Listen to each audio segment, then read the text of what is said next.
All right, welcome everybody to a new year. Happy New Year, happy holidays. 2020 is in the books, and it's 2021. Welcome to episode 92 of the Below the Yellow Line podcast. I'm your host, Joe. I have Justin with me for tonight. Yep. And we're still in the off season in racing, but I might just have my camera off because my computer is acting up. Yeah, my camera's laggy today for some reason. Yeah, it's the thing we call technology, and it sucks. Yeah. So, what was the first thing you thought when in the new year? It was I thought it was good until different things started happening. And also, one thing that a lot of fans are alarmed, like motorsports fans. IMSA's TV deal is not confirmed 100% yet. They only confirmed the start of the Rolex 24s on NBC. Nothing else is confirmed. Same as motocross is going to be hard to watch. All the races will be streamed on Peacock and tape delayed on NBCSN, which is interesting. Yeah, it's going to be, so far it's been interesting. 2021.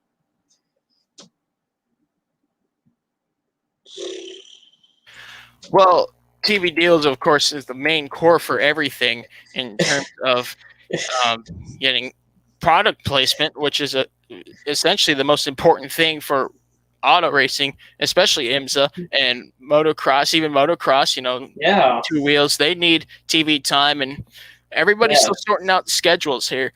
Formula One isn't 100% with the start of the season. That was, of course, a story we will get into a little bit later. But first, we do want to take the time to send our condolences to the family of John Paul Jr. and Aldo Andretti. First, John Paul Jr., a very successful sports car driver with a controversial off-track life like his father did. The two father and son combinations raced together in the 1980s and the 1990s, including the overall win in the 1982 Rolex 24 Hours of Daytona, where John Paul Sr.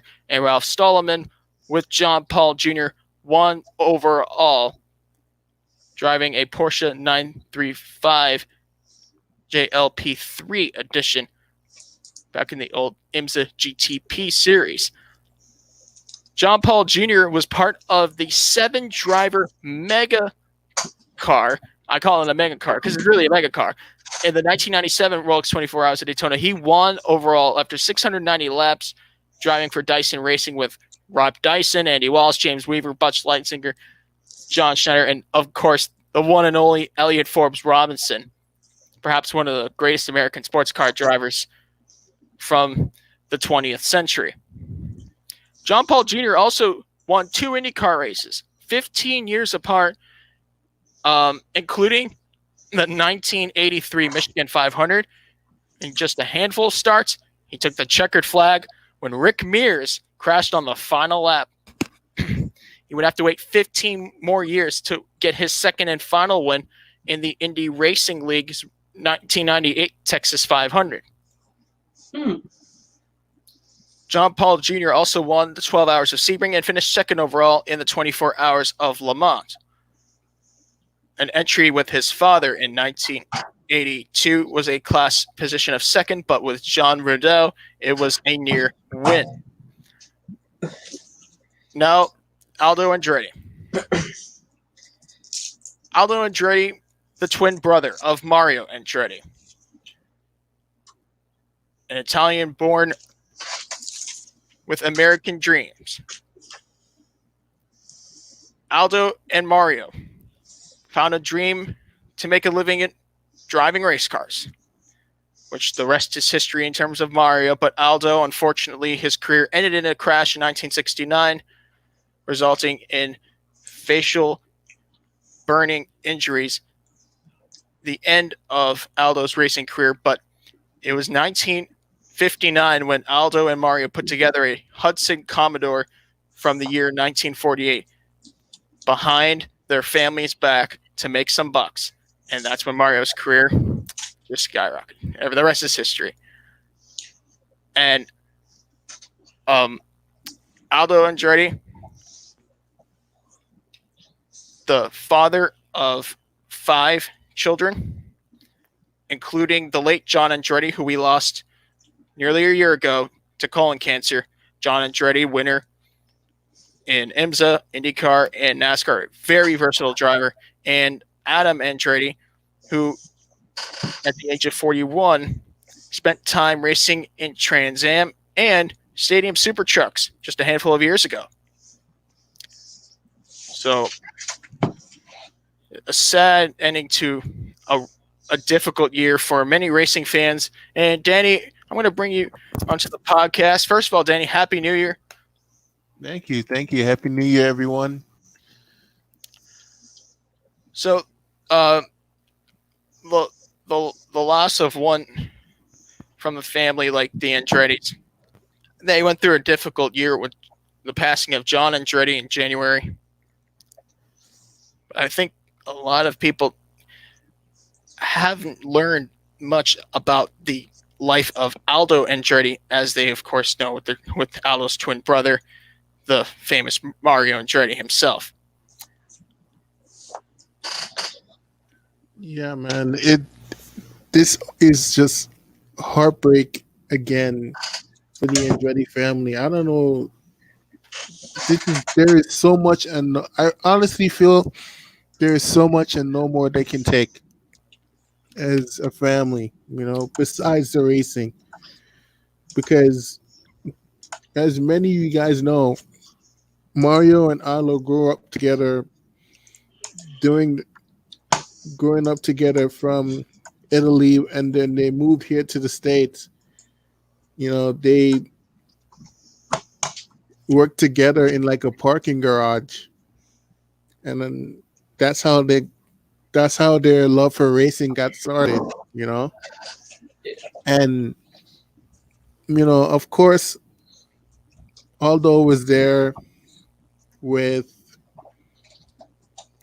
the family of When the they were with Andrettis, John Andretti, they had to say goodbye. Aldo was there. Yeah, it's heartbreaking. For me as a racing fan, it's like, when's enough enough? Yeah.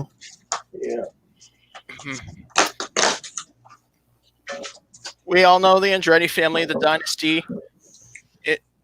It's undescribable. How many times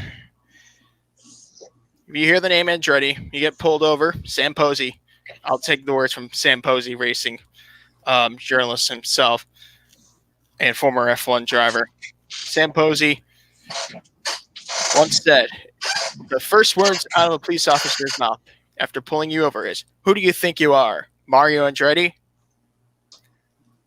And our hearts and prayers are with the Andretti family. Once again, another sad loss in the family. Yeah. So the off season for many is starting to fall into place across the world of motorsport, whether that's in Formula One, where one driver has taken his talents over to touring car racing, or I should say now GT3 racing, because essentially the GTM series is morphed into a GT championship. Yeah.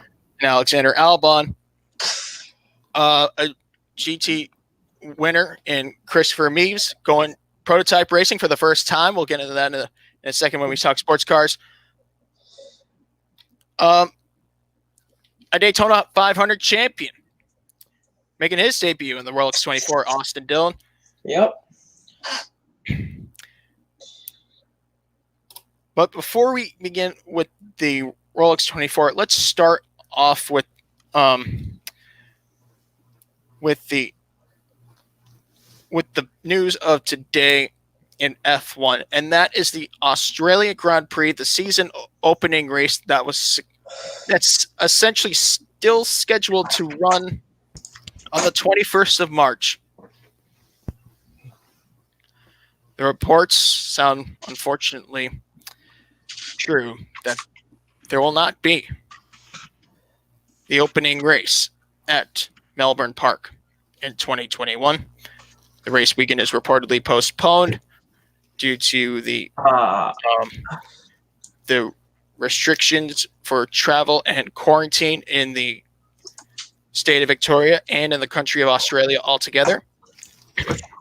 yeah, Yeah, Victoria has been under very tight, very tight restrictions. So for since the beginning of spring of last year, you know, yeah, yeah, they've been taking things really seriously, yeah. and it's Like, very unfortunate that we won't be able to see the opening race at Albert Park. You know, and yeah. also we also won't be able to see supercars at Albert Park because the restrictions are so tight. Yeah, like Yes.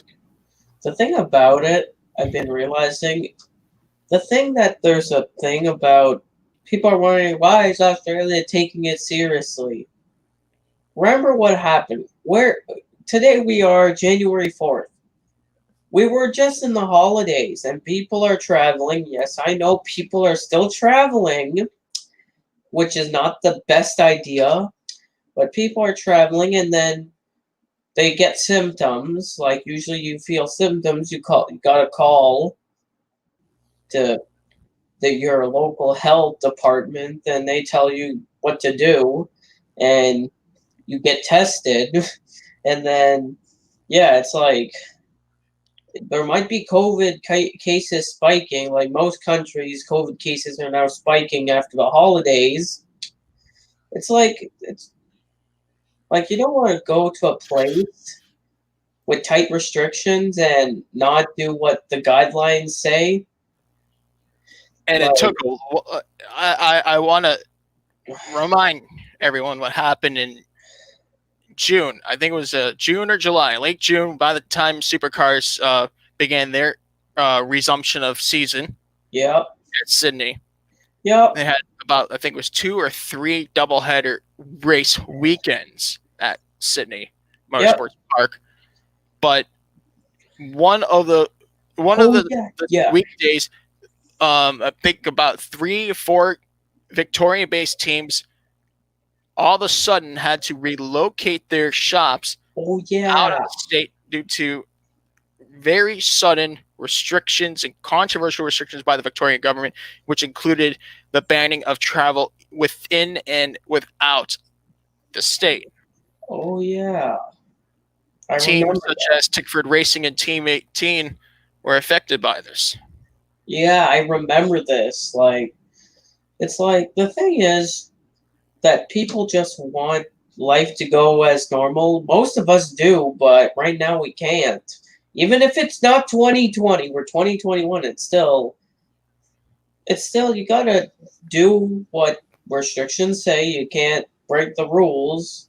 Like, but the thing about Australia, I like the Albert Park circuit. It's a good circuit. Who doesn't? Yeah, It's it's one of my very difficult it's as well. one of the best Yeah, hotspots in racing. yeah, it's a good for like. I like the track layout. I like the racing. Like, if I don't fall asleep, but like Australia, like we haven't had the Australian Grand Prix since 2019. Yeah, we haven't had it since the 2019 opener when Valtteri Bottas took the victory in that one. That was the last time because I remember this. The Australian Grand Prix was supposed to be the weekend of remember, Supercars. yeah, which was remember the first week of no races that week. The Oh race, yeah, I remember. yeah. Then they just on the Thursday before the F1 race, like before the F1 weekend, that's when they postponed that. Like, Either stay or go. Either stay or yeah, go. And uh, the FIA, they were dragging their feet with like, the whole world was shutting down. But I think the straw that broke the camel's back was the 2 McLaren members testing oh, positive. Yep. uh, resulting in McLaren pulling out whether or Oh, not the race would happen. yeah. And and it would have been impossible to hold the race behind closed doors, especially that it was a street circuit. Albert Park doesn't really feel like a street circuit. It doesn't have like I Yeah. think it's the one street circuit that doesn't have the least amount of characteristics of a street Yeah. course, but it is a Yeah. street course. And Yeah. how the hell could you hold this Yeah. event without fans? It would have been impossible. And also the travel restrictions were getting stiffer and stiffer and stiffer. There was no time to wait. Even the WRC had to Oh, stop the Mexico Rally Mexico one stage early. yeah. It's like also the thing about all these restrictions happening, like in that week. Remember, NASCAR was supposed to run Atlanta Homestead without fans. Right as the teams arrived on Friday at Atlanta, that's when they decided to postpone. I remember arriving back from my training thing. I remember arriving back. I'm like, oh, I'm gonna go watch NASCAR Cup practice. I look online. I'm I like, was hoping that it would at least begin before it shut down. no, Maybe because it was like someone stepping foot in a closing door, but the door it's not closed yet. So there's yeah, still hope. I was no, hoping that ah, we could get the practice going. No. no. Rudy But Gobert, the NBA, and everybody else. but then after that we had the online racing until NASCAR came back as the first one of the first motorsports to come back. F1 came back in July. I honestly thought the idea of an F1 World Championship in 2020 Yeah, would be an impossible. but Like, even if they raced in Europe exclusively, which is what they almost did, other than the last three events in Turkey, but I thought the idea of even having 8 races, because the FIA requires oh 8 yeah, races to classify a season to become an official world championship. I thought that was Right. a tall order. yeah, but Yeah, we, it was. yeah, and then we got 17 races instead, and it worked out. We completed the championship, which people like. At least we completed the championship. That's all that matters. 2021 will be. It's not going to be the best year, but it's going to be an interesting year.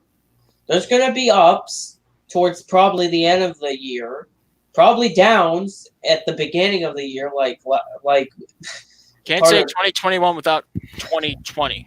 Right. yeah. That's true. 2020 is still in the name. The only difference is you replace the 0 with a 1. So, Great. but Grid Network, how's it going? If you haven't already, please go ahead and subscribe to Grid Network and follow the Grid ranking on Twitter. They produce great content. okay, He says, I can see F1 completing the season, but likely any street course, such as Melbourne and Monaco, are not happening or postponed this year. could be because street courses are hard compared to a normal circuit. Like a street course, you gotta close down roads, stuff like that. It's more harder for Yeah, street the course. general public need the city Yeah. must approve the OK sign. Now, I was actually skeptical when I first heard, oh, how is St. Pete going to host a race by the time October exists? And you know what? IndyCar and the St. Pete government and the entire circuit did a fantastic job holding the final IndyCar race of the season.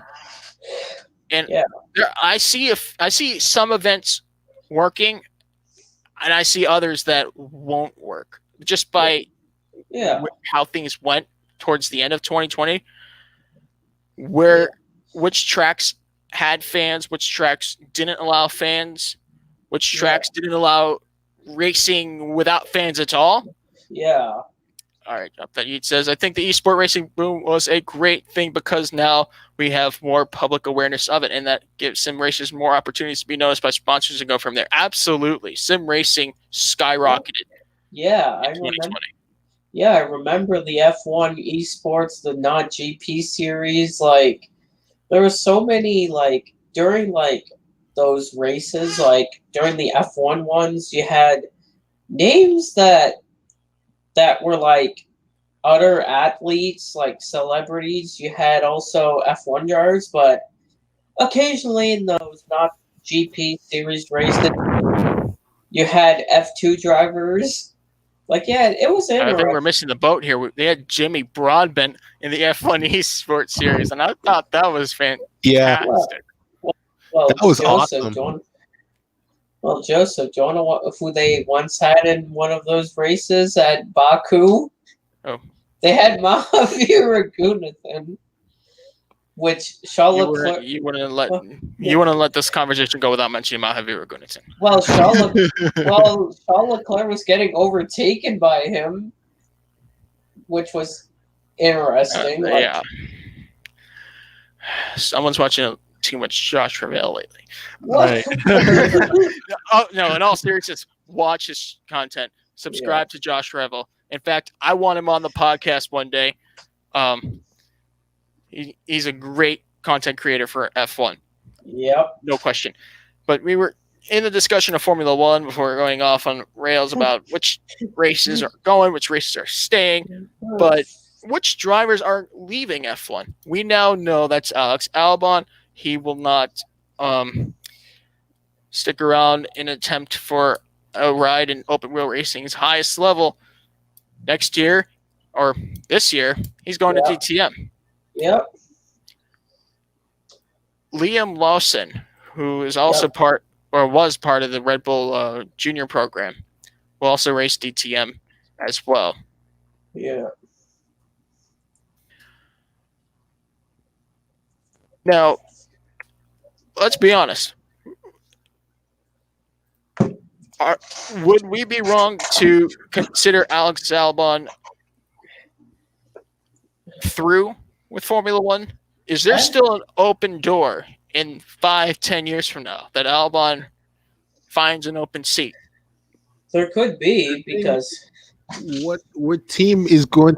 The question should be though is in those same years that you were talking about, what Correct. team is gonna have the open seat for him? Will it be McLaren? Will it be possibly Red Bull again? Maybe even Aston Martin Racing if he decides to come back. Yeah, there's so many there's a thing that people are saying about Alex Albon being a flop, but the thing is, Not a flop, no. but the Red Bull program is so not weird but hard to get into. It's hard to stay there. Yes, it is really hard to stay there. We had Scott Speed was one of the people that got kicked out of his ride. Who else? Yeah, many drivers getting kicked out. Kvyat's getting one of them now. Yeah, now he's out of F1 completely. Yeah, Tsunoda. People are already on social media, especially Twitter, saying Max Verstappen better look out for Yuki Tsunoda 3-4 years from now. Hold your horses. Verstappen is still 23. Yeah, he'll be 24. He's still 23. It's hard to believe he's even 23 years old after 6 years of racing in Formula One. Well, he's a veteran. Well, he was 17 when he started. He's going to he's turning 24 in May. Right. Of this. But he's a veteran, essentially. Yeah, and people are Yuki saying Tsunoda could possibly be. I think maybe down the road, unless the junior team keeps in Tsunoda for a few more years, like maybe 2-3 years. Yeah, what about Pierre Gasly? Could the door be open for Gasly if Chico calls it a career?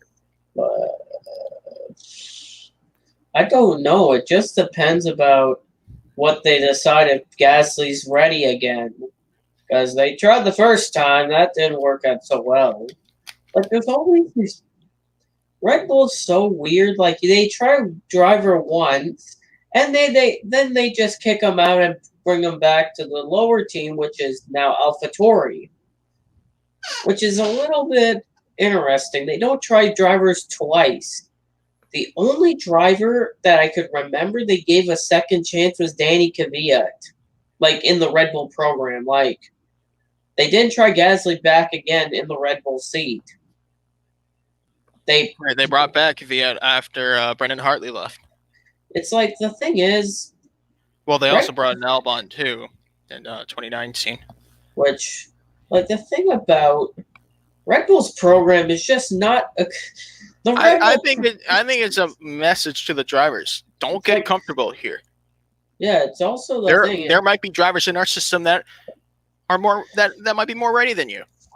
Yeah, but the thing is about Red Bull, they're not sure. It's like the Red Bull team is not doing what other teams are doing. Like Red Bull is not doing. But they're under pressure. They're under lots of pressure. If you really look down the road after 2021 is finished, 2021 ends, and so does Honda. Honda engines have finally risen up to par in the last year. In the last year or two, and guess what? They're leaving Formula One. Yeah. And now Red Bull, they're concerned for the long run, especially with the new configurations that begin in 2022. Yep. The best thing Red Bull could do right now is just focus on this year. You have two veterans. You have a decent engine plan. If they can hang in there with the Mercedes. Like the thing about Red Bull, it's also another thing that why are they not winning championships a lot? Or like the constructors. There's one thing that Red Bull is not doing right compared to Mercedes. Mercedes, one reason they got speed. Not just that, both drivers have equal cars. The thing about Red Bull, it's like Max is just way faster than Albon, and there was some upgrades that for some reason Red Bull's like if Albon doesn't perform, we'll just give those to Max. Like they did something like that. Like it was either Max getting twice the equipment, or they have no chance to win the race. I mean, even the two wins Verstappen had last year, they were somewhat luck. Yeah, like the thing at 70th anniversary Grand Prix came down to strategy, which went in the favor of Verstappen. And the thing about Abu Dhabi was but also Abu Dhabi. If you start on the pole in a fast car, like if you start on the pole, you're kind of set because if you block the car in front on the start, you're going to basically get the win. Yeah. It's like the thing is, Mercedes dominated last year. I know that Bottas did not get most of the wins. Lewis just kept dominating. But at the same time, the rumors are going around now that Sir Lewis Hamilton, knighted last week, might be hinting at retirement down the road. Yeah. Essentially, Lewis Hamilton ran or is running out of accomplishments for a Formula One driver. He's now a 7-time world champion. I mean, he could reach the 100 win mark if he stays next year with the kind of performance that Lewis and Mercedes put out, and possibly with an 8th championship. Yeah, 8th championship, 100 poles. Yeah, 100 wins. That's 100 wins. I'm also thinking one thing that Mercedes is. The thing about Mercedes, 2021 will be an interesting year for them because, do you want to know who has a 1-year contract with Mercedes? Bottas has 1 year left for 2021. But now there's rumors about after Bottas after 2021. So in 2022, there's a rumor about Russell replacing Bottas because it could be happening in 2022 because Bottas has not been performing the I mean, best. Like, Mercedes I mean, released the cat out of the bag when they brought George Russell in place for Lewis yeah, Hamilton when but Hamilton George, was sidelined with COVID-19 at the but Secure Grand Prix. And he but had the race in the bag, honestly. but the thing was, people are like, "Oh, George is fast in So what practice does one that and mean for two. Valerie Bottas? It's Should gonna that be be worrisome? If you're a Bottas fan out there, yeah." the Just, status of your driver in 2022 is ooh, very much in jeopardy. which If also Lewis Hamilton stays people, in the long run, yeah. and you're a Bottas fan, 2022 Two, yeah, might not be the yeah, best year for you Bottas fans because yeah, unfortunately you can't keep the cat in the bag yeah, too that long. long. yeah. We saw George Russell, Ooh, the long-term future for Russell. But where is the question? Is where is George Russell now? he's What Staying team running. with is he with? Williams. He's He's with Williams, right? yep, yeah. For 2021, he has a contract. 2022, he has no contract yet. But the thing about George Russell, what he did at the Sakir Grand Prix, you had practice one and two. George was first. Bottas was fourth. Then George was slower in practice three. George Russell was 26 1,000ths off the pole, and George ends up taking the lead on the first lap from Valtteri. Like stuff like that. Like you don't expect a guy first time racing in a It's performance like that that really has a top team's eyes open for you in the yeah, near future. yeah. Because George has been with the Mercedes program for years now. Yes, and part of that included a championship win in the 2018 FIA Formula 2 Championship. Yep. And even if Russell didn't get the drive with Mercedes, Russell scoring points for the first time in 2021 would be an absolutely correct prediction, even with Williams. I think we'll see him Yeah. score points. That kind of performance. Yeah, I feel like the Williams car improved. Like I know they improved from last year, but they actually ran better laps than the beginning of the season. They've been finishing more 11th and 12th than finishing before. They used to finish 19th and 20th. But it's like the thing is, the Williams car could make it to Q2 and they can make it to Q2 in qualifying. They used to only finish. They used to always qualify in the last row. But this time, like Williams, I know they haven't been good since 20.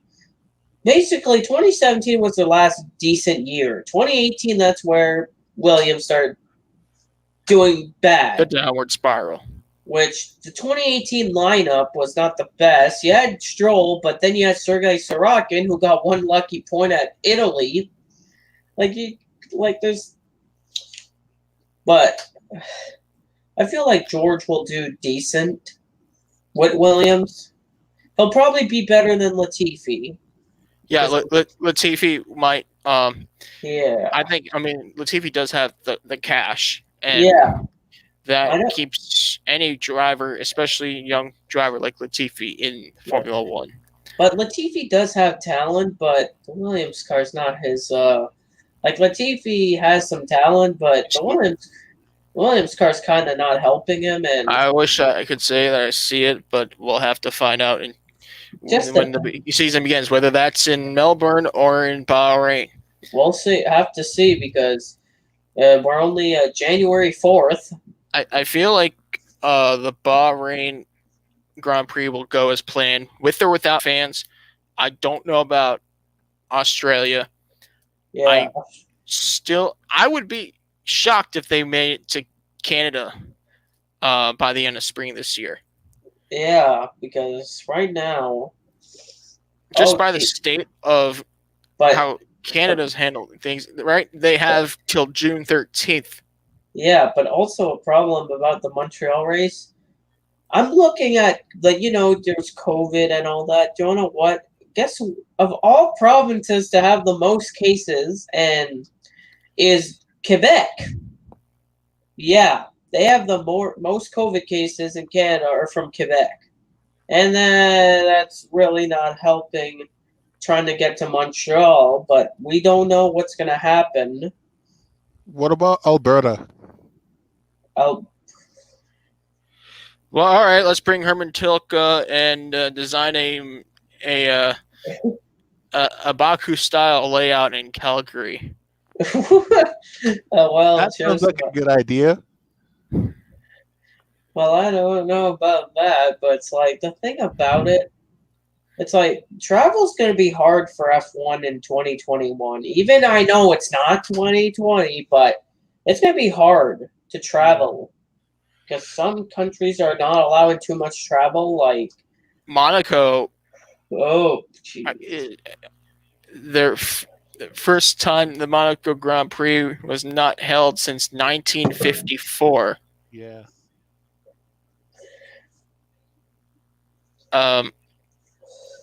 It would really hurt as a race fan to see that go. But then again, it's a street circuit, but I haven't kept track of which locations have been open to general public and all that. I need to do a better job on geography and politics, but it really does come down to politics, geography, and really the environment itself. The Chinese Grand Prix. Oh, jeez. It's on April 11th. That I might be up in the air. That round 4, which is a TBA race, I wouldn't be surprised if that TBA race is like a fill-in event for maybe a doubleheader weekend. I would not be surprised if that TBA race would be another Grand Prix in Spain, in Catalonia, because I know we've had racing in Spain for quite a while. Yeah. Like, I don't know. It's like travel's going to be hard for 2021. It's also about the thing about F1. It's not just in one country. They go to many countries. The COVID-19 restrictions aren't looking too well in Britain right now. But I do see that event happening just by the looks of Premier League. Depending on what tier you live in, yeah, in the UK, you can pretty much start living again with some restrictions. But yet it seems like the Prime Minister shuts everything down 1 week and reopens everything the next. And but nonetheless, we still get Premier League. We get soccer. Some stadiums have partial crowds. I'm just checking. Wait, checking the. I don't want a British Open. Google. Don't know what. Okay. The British Grand Prix is on the weekend of the 16th to the 18th of July. That's the thing. We're only January 4th, so we still have 6 months and 2 weeks till the British Grand Prix. So it's gonna be, I don't know about like there's so many. Either way, it felt eerie just watching the cars race around an empty Silverstone circuit. Usually, that place is known best for the environment. It's like Woodstock over there. Well, Joseph, the thing about you were saying about that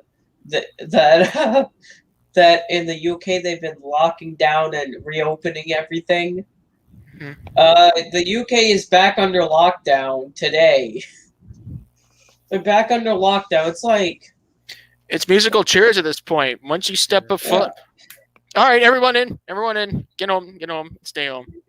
Yeah, it's like for like in different for me example because today in where I live we have different zones. In my zone we had 12 COVID cases because the holidays happened. So for me, soon it's going to go to the orange level, which is have your mask on basically when you go outside, like more restrictions because and police are going to give like a lot of fines to people and even arrest people because people don't want to wear their masks because yeah, it's like for It's not me, looking too good right now. yeah, it's like I knew this was going to spike up during the holidays because people travel during the holidays. Yeah, that was the inevitable. Yeah, Yeah. so that I knew it was going to happen. Like, but at least the holidays are over. Maybe maybe it's going to start calming down at one point. Hopefully. Well, I mean, as they said last year, it's supposed to blow over in 2, 3 weeks, in a few months. Oh I mean, yeah, that hot, totally. humid summer conditions usually blow over illnesses and outbreaks, but Nope. of course, this one's here to stay. but, Hopefully, and hopefully but, by the time if this podcast still is but, a thing in 365 days, well, we'll be in a much better environment. But well, only time will tell, and that's the lesson well, learned here. Not everyone's ready to start yeah, normalcy again, yeah. even I'm with the just vaccine out. yeah. It's like for me, there's no vaccine for actual like people like me. They're doing like frontline workers, like those people right now. Like for normal people like me, will be like in July, June, July of this year. So I'm just living life as normal, respecting the guidelines, not getting fined because I don't want to get a $300 fine for like I'm doing all the things that require. Yeah, yeah, Well, only like I said many times tonight, only time will tell for F1. Now, supercars, eh, I think we'll see supercars run as planned. And one thing I noticed in Australia, for the states that were up and running, and with the very strict travel rules and quarantine guidelines, face masks are not mandatory there. Social distancing is actually not as enforced as it is really everywhere else in the world, yeah. except for some parts of Asia. But um, but they're open. Like 99.9% of the country is open except for travel restrictions. And I don't know if you guys remember, Scott McLaughlin, the Supercars champion, had to plan like over a month before the St. Pete Grand Prix to request Yep. exemption from the travel restriction to leave the country. This was just to leave the country. Oh yeah, I remember And this. somehow it worked in his favor. It worked out in his favor. He won the championship, finished off his season at the Bathurst 1000. Had to do the correct quarantine to satisfy the policy. Catch a plane, had to quarantine differently because here people still fly in and out of the country, but you have to quarantine and follow the guidelines differently. It's much less severe entering the country Oh my. in the States, but nonetheless, it would be impossible, especially with the Victorian government, is after what we saw in supercars last year with the teams having to suddenly relocate with a 2-day notice, being the only state to drag their feet. And the location of the Australian Grand Prix, I just don't see it happening. It's Yeah. unfortunate. It's very unfortunate. And if I want to see the event be put to the end of the season, like it used to be in the '80s, Australian Grand Prix, back when it was ran in Adelaide, would finish the season, um, finish the Formula One championship towards the end of the season. Yeah. But we'll have to see. Mhm. I mean, the Bathurst 1000 looked very fluid. Yeah, it looks. Oh my. In other news, I think we discussed everything about Formula One. Yes, we have. Yeah, supercars. We just mentioned supercars. After 5 years, Penrite Oil and Erebus Motorsport part ways after a fairly successful tenure together as sponsor and team. Drivers David Reynolds and Luke Yulden were part of the winning pair that won the 2017 Super Cheap Auto Bathurst 1000 for Penrite Erebus Autosport. So driver change, sponsorship change. Now they got Brody Kostecki in the team. David Reynolds out. Though experience changes, a lot of questions still yet to be answered, even for the 2021 Supercars Championship, as their day begins overseas. We'll find out more news and pass that along to you on our Twitter when updates are available. Yep. So supercars out of the way. Sports car racing. Let's get started with something very interesting. Team Zach Speed, a team that scored only 2 points in their brief time in Formula One in 1987 with driver Martin Brundle in the San Marino Grand Prix. Team Zach Speed, a longtime German-based sports car team, which began in 1968, will enter, yes, a customer SRT Dodge Viper GT3 in the upcoming Dubai 24 Hours. The car looks beautiful. I'm just glad it's here to stay. Even if the car's out of production, that there's still customer teams that have enough passion to bring the car back into life onto the racetrack and compete for possibly a win in the 24 Hours of Dubai, which is next week. We still have 55 entries. More driver lineups are confirmed as of January 4th. 55 cars overall. And of course, the GT3 cars will compete for the overall win. Now, that said, what teams might have the best opportunities, we will discuss that in further detail next week when we preview the upcoming Dubai 24 Hours, the 16th annual running of the race, the first round of the 24H GT Series and TCE Series as well. January 15th, January 16th, just around the corner. And for the entries that are there, I could highlight a few of them now that it's confirmed. The Belgium Audi Club Team WRT will have Frank Bird, Benjamin Goth, Lewis Matt Gills, Kelvin van der Linde, and Dries Van Tor. 5 drivers running for top class honors and overall honors. Part of the Audi team. What does that mean for the other entries? We'll have to see. Mercedes AMG team HRT Bilstein.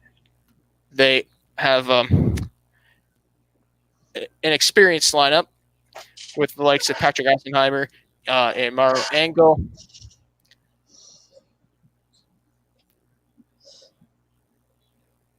In the end, it all comes down to that green flag. Yep.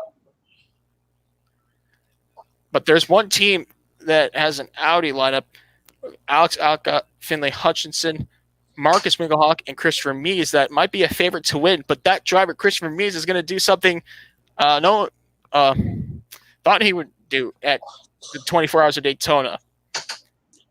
He's driving an LMP2 for the first time in his career. The 2-time Nürburgring 24-hour champion will drive in a prototype for the first time. Christopher Mees will be driving for Dragon Speed in the Rolex 74. Yep. Which which speaking of the Rolex 24, in if people don't know, before the Rolex 24, January 22nd till the 24th, and 17 days from now, we're going to have the Roar before the Rolex 24. If you're wondering what that is, it's an event. It's basically like a testing, like a test session, quite like a test thing before the Rolex 24. Hmm. And also, people wondering about IMSA's coverage. It's still unknown. The only thing we know is the beginning of the Rolex 24 is on NBC. So, other than that, Track Pass will be handy for people that have it. Or if you don't have it, go find some live streams because They'll be everywhere. You get onboards even on the yeah. website for free. But it's going to be The world interesting feed here you have to find Twitch. because of in U.S., Canada, and New Zealand, it's geo blocked, which is interesting. 3 letters. VPN. Yeah, but it's like it's the same thing with the thing is NBC's having a hard time with their TV deals. If people haven't noticed what's going on with the rumor about NBCSN not existing, yes, that's a rumor right now, which people don't want that, but it's the same thing with the motocross, which all the races will be streamed on Peacock and tape delayed on NBCSN. That's a television nightmare. Yeah, for motocross fans that have to pay $4.99 a month for Peacock to just watch supercross races. Yeah. So back to the Rolex 24. The 24 Hours of Daytona. We'll see Christopher Mees driving. He'll be driving for LMP2. Yep. With Dragon Speed. And, of course, don't forget the introduction of the LMP3 class as part of the WeatherTech Championship. Yep. Starting this year. But also, for Rickway Racing Eurasia, their lineup with the Ligier LMP2 will feature 2 successful drivers as part of the team that is consisting of Rick Ware's son, Cody Ware. We have 2018 Daytona 500 champion Austin Dillon. Yep. Who is a very successful NASCAR driver, making his Rolex 24 debut. Yep. And also, we have Turkish driver Salih Yoluk, who became the first driver from Turkey to win a 24 hours of Le Mans class victory in any shape or form. Last year, he completed that accomplishment for TF Sport with Aston Martin in the GTE AM class. This year, he'll be attempting for the Rolex watch with 2 drivers. We have the Asian Le Mans Series LMP2 AM champion from last year, Cody Ware, and Austin Dillon. Yep.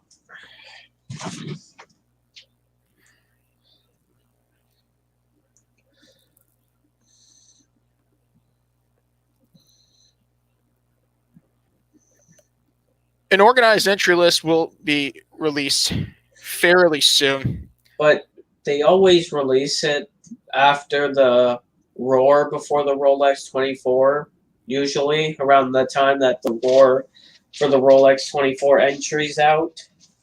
Because, like, that entry for the the so far confirmed drivers, Ganassi has still 1 driver to be confirmed.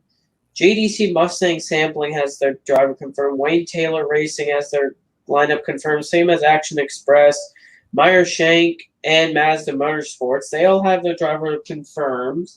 Same as Aero Motorsports Racing Team now wins PR1 Matheson, Dragon Speed, Citadel Racing. High Class has no drivers confirmed. Inter-Europol Competition doesn't either. K2R has 1 driver. RWR Eurasia has still 1 driver to be confirmed in their lineup.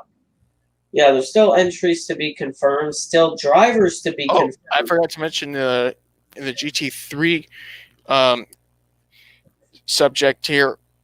Scuderia Corsa Ferrari's lineup for the upcoming Rolex 24 is confirmed, and this is a really interesting lineup. I think these guys could be the winning pair. I wouldn't be surprised if they actually win this thing. Oh, jeez.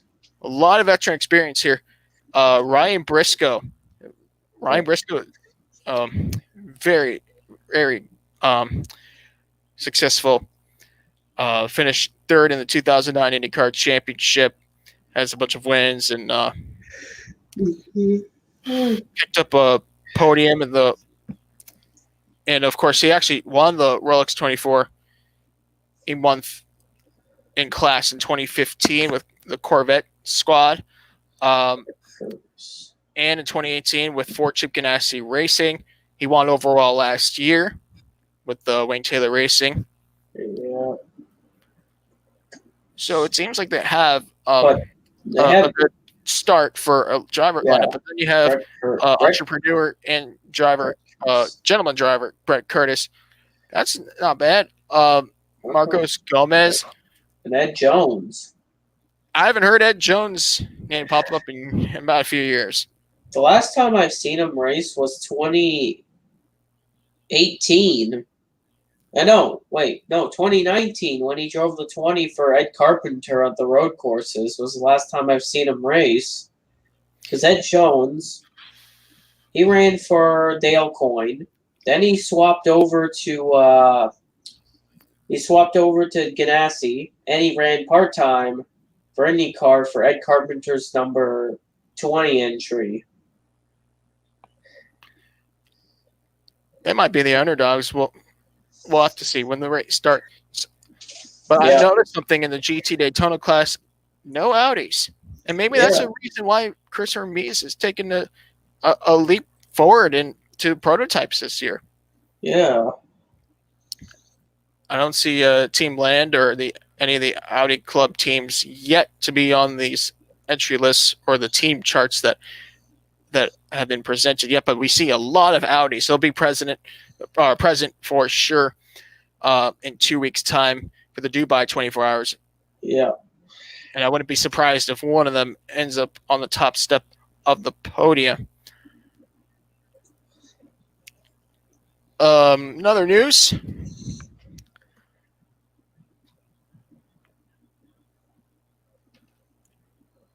"15-year-old phenom driver Jesse Love, who became the youngest ever West Series champion last year, soon to be 16, he will defend his West Series championship in an effort with Bill McAnally Racing. This time he'll be driving car number 16, the car that's supported by Mike Curb with Curb Records. Oh, I just looked at Jesse Love will be turning 16 on January 14th, so 10 days from now.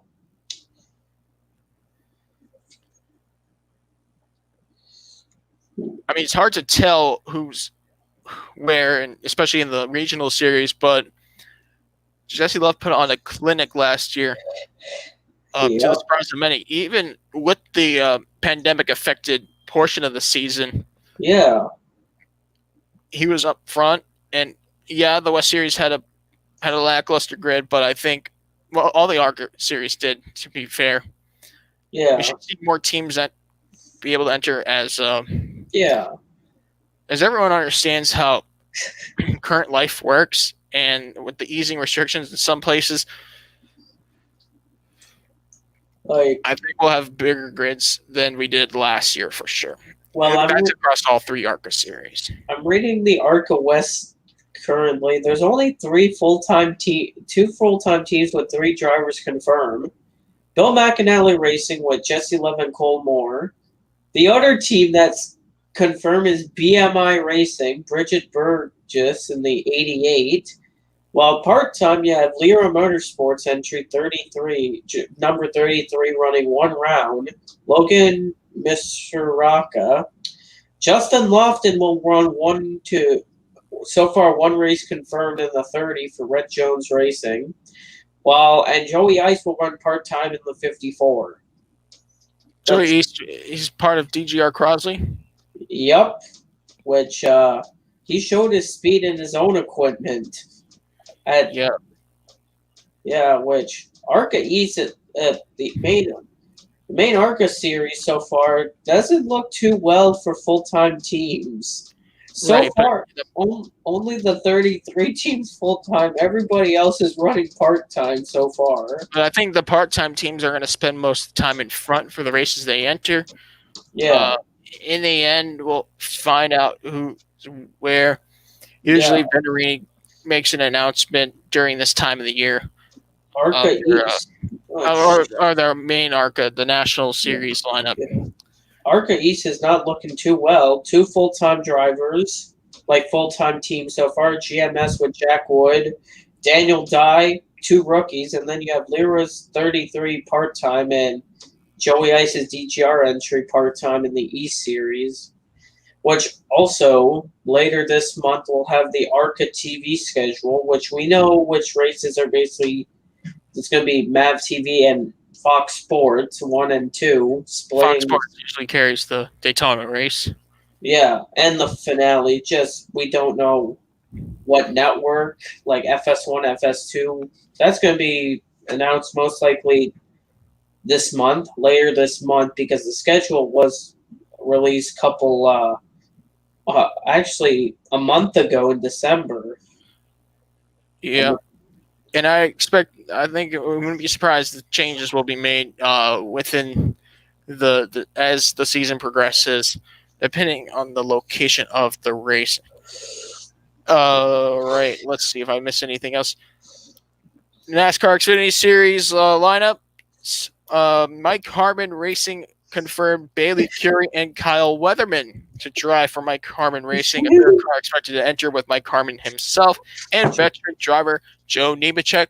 Nemechek won the 1992 NASCAR Busch Series, then known as the Busch Series Championship, which is of course, the present-day Xfinity Series. Joe Yeah. Nemechek owns a Truck Series team that's active on a part-time basis. His son, of course, John Hunter, has returned to the Truck Series in an effort with Kyle Busch Motorsports. Yep. But Also, I hope he attempts Daytona. I really want to see Joe Nemechek make the race at Daytona. and Greg Galding will also run races in that third car part time. And also, I want to say, people say video games should be like real life? I'll tell you what happened. I remember I was playing Heat 5 on my PC. I did a hot seat. I'm on hard difficulty. Don't know how this happened. I started on pole in a Mike Harmon car, led every lap, and won the race. And people say it's realistic. I'm like, yeah, a Mike Harmon car could win. Yeah, it's like, usually you don't expect a Mike Harmon car to win, but this year was weird for Mike Harmon Racing. Like, Kyle Wetterman getting 8th. First ever top 10 from Mike Harmon. And let's not forget, Joe Nemechek and Mike Harmon's 15th and 16th place finishes were the best finish by the team as a whole. You also had Bailey Currie getting 12th at Texas. Like, remember Bailey? I mean, if you think 2020 is crazy, just take a look. If anyone had the idea of a car owned by Mike Harmon finishing in the top 10, that person would be considered the laughing stock of NASCAR fans. Like, but in all honesty, we have to give Mike Harmon credit for staying in the loop, even during the tough circumstances of 2020. Yeah. That he as an owner was even able to make these accomplishments. Yeah, like, which is, I find that very impressive. Yeah, because like, remember, like a couple of years ago, Joseph, we were saying, "Oh, Mike Harmon." Remember, we used to watch the races. Mike Harmon cars kept getting lapped. Bailey Currie and Kyle Wetterman have been doing a good job. Like they've been doing a good job for the Mike Harmon team. Greg Galding was in the top 5 at the Roseville for a part of the race in that '74 car. Like, Mike Harmon has up their, like, they're better than last year. Last year they kind of struggled. This year they're actually starting to perform a little bit better. I think they went from like modern day Williams F1 to maybe like AlphaTauri performance. Yeah, like remember like the first glimpse about. I remember Bailey Curry getting a decent finish at Darlington. Remember the first race back for Xfinity, and Bailey Curry ran that whole race without brakes, and he still finished the race in the top 20 with no brakes. A normal drive at Darlington is difficult on its own. And Yeah. by the way, Brakes. one more need to mention before we reveal the best news of the week. Sports car driver Chris Wright will make his transition to stock cars full time. He ran as a road course ringer in the ARCA and Truck Series levels last year, but now he's committed to a full time basis with Young Motorsports, a Chevrolet Truck Series team that had a very shocking win at Talladega in 2019. A controversial yet a win is a win, and that was Spencer Boyd. Yep. In surprise fashion, well, now Chris Wright, I'm sure, is going to mark a few treks on that list, like Circuit of the Americas and Watkins Glen for sure. Not just that, the Daytona road course. Which is the Daytona road course, yeah, we know that's a certainty. Which also, Daytona will be the second race for the trucks also, which the thing about Chris Wright that I started noticing him in the ARCA series, ARCA West and all that. I saw, and ARCA East. I remember his first ARCA start was at Michigan in the 21 car for GMS. He sadly crashed out, but he actually was running decent that whole race. Yeah. And he ran then the GMS 24 truck during the Daytona road course, which he didn't get the best finish, but he's going to get experience. At least also that helps him. He has an experienced teammate, Spencer Boyd. He has an experienced teammate, which, like rookies like to have an experienced teammate. It makes a huge difference. Compared to two rookies at one team, which is not the best, like just two rookies at a team. But sometimes the two rookies on the same team can make an even playing field when it's time to cultivate an up and coming driver. Yeah. Let's see here. So we wanted to hold this off to the end of the podcast, but let's discuss everything you need to know about the all new Superstar Racing experience. Championship winning driver and championship winning crew chief Tony Stewart, championship winning driver and owner, and championship winning crew chief Ray Evernham put together an all-star showcase. 12 drivers, 6 races, 1 champion. It starts this summer on June 12th at Stafford Motor Speedway in Connecticut. And it goes through June 19th at Knoxville Raceway in Iowa, Eldora Speedway in Rossburg, Ohio on June 26th, July 3rd at Lucas Oil Raceway at the Indianapolis Raceway Park, round 5, Slinger Speedway in Wisconsin, and round 6 to close the season at the Nashville Fairgrounds on July 17th. All races will be shown on CBS. It says CBS Sports so far, which I don't know what CBS Sports means. Right. Here are the drivers. 12 drivers. Tony Stewart, obviously the first one. Tony Stewart, IndyCar champion, 3-time NASCAR champion, championship winning owner, Daytona 500 winning owner, 2-time Chili Bowls national winner, 2-time Brickyard 400 winner, 7-time winner of the Daytona 300 race held on Saturdays before the Daytona 500, signed Dale Earnhardt for most of all time. In fact, Tony Stewart went consecutively. He went on a spree there for a moment in the old NASCAR Nationwide Series era. But Tony Stewart, perhaps one of the greatest drivers of all time, inducted to the 2016 USAC Hall of Fame. No question, Tony Stewart on the list. And then Tony Kanaan, the 2004 Indy Racing League champion, the 2004 IndyCar champion from the Indy Racing League, won the 2013 Indy 500. He also won the 1999 US 500, a prestigious race in Michigan at the time. Overall winner of the Daytona 24 Hours, class winner of the 12 Hours of Sebring in 2007, Tony Kanaan, perhaps one of the greatest open wheel drivers in the 21st century, without a question. Paul Tracy, perhaps one of the greatest open wheel drivers from Canada. 31 IndyCar wins, 2003 Series champion from the Champ Car World Series side.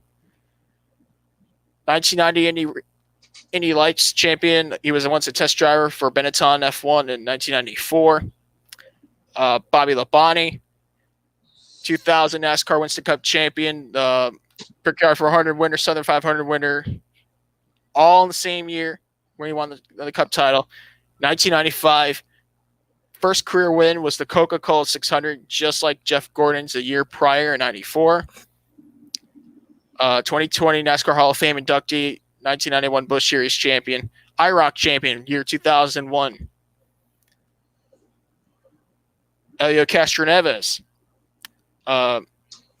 three-time Indy 500 champion, Elio Castroneves, and reigning IMSA champion. Willie T. Ribbs. How about this? Willie T. Ribbs, the 1976 Formula Ford champion, who won 17 times in the Trans Am Series and multiple times in the IMSA level, with 47 IndyCar starts, best known for being the first African-American driver to compete in the Indianapolis 500 30 years ago. This May, 30 years ago. Willie T. Ribbs will be in the SRX inaugural season at the age of 65. I can't wait to watch Willie T. return to the racetrack. Mark Webber, 9-time Grand Prix winner in Formula One, finished third in the World Championship 3 times, won the World Endurance Championship in 2015 with Porsche, also won the Monaco Grand Prix twice in his career. Bill Elliott.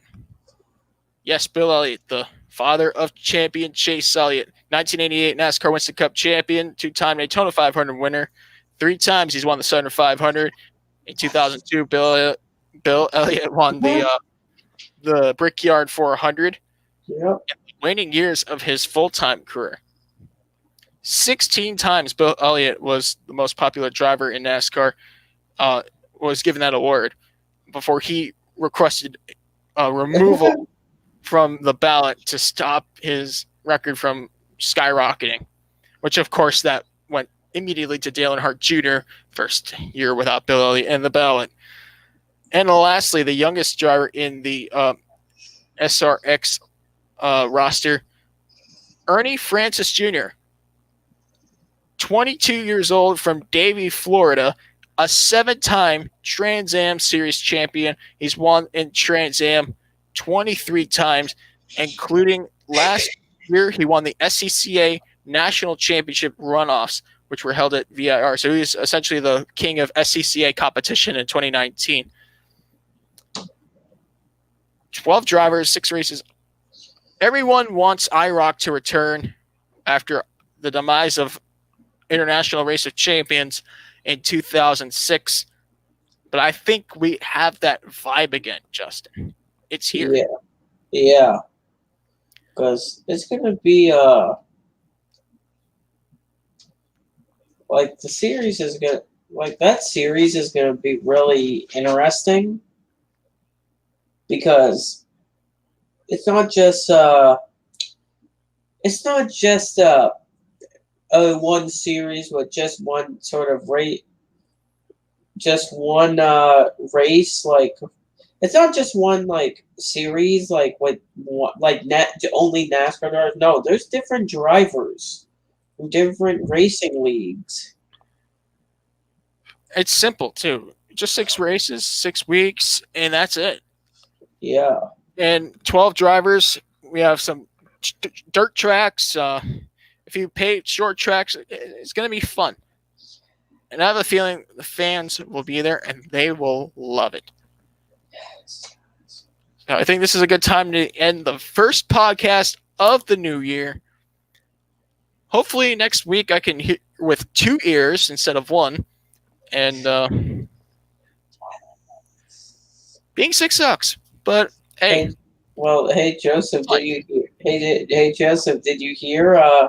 Canada won 5-0 against Russia to go to the gold medal game. It wasn't much of a game. Well, I guess all the Russian fans at 4 a.m. were kind of bored. Yeah. And USA is supposed to play Finland. Finland. Yep.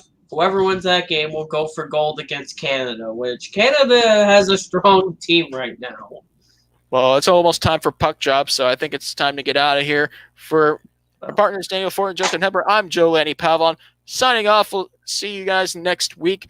Might be at a different time. We'll keep you posted on that. Check our social media at Twitter at WR Media Group, our Instagram at World Racing Media. Yep. And till next time, have a good one. Yep.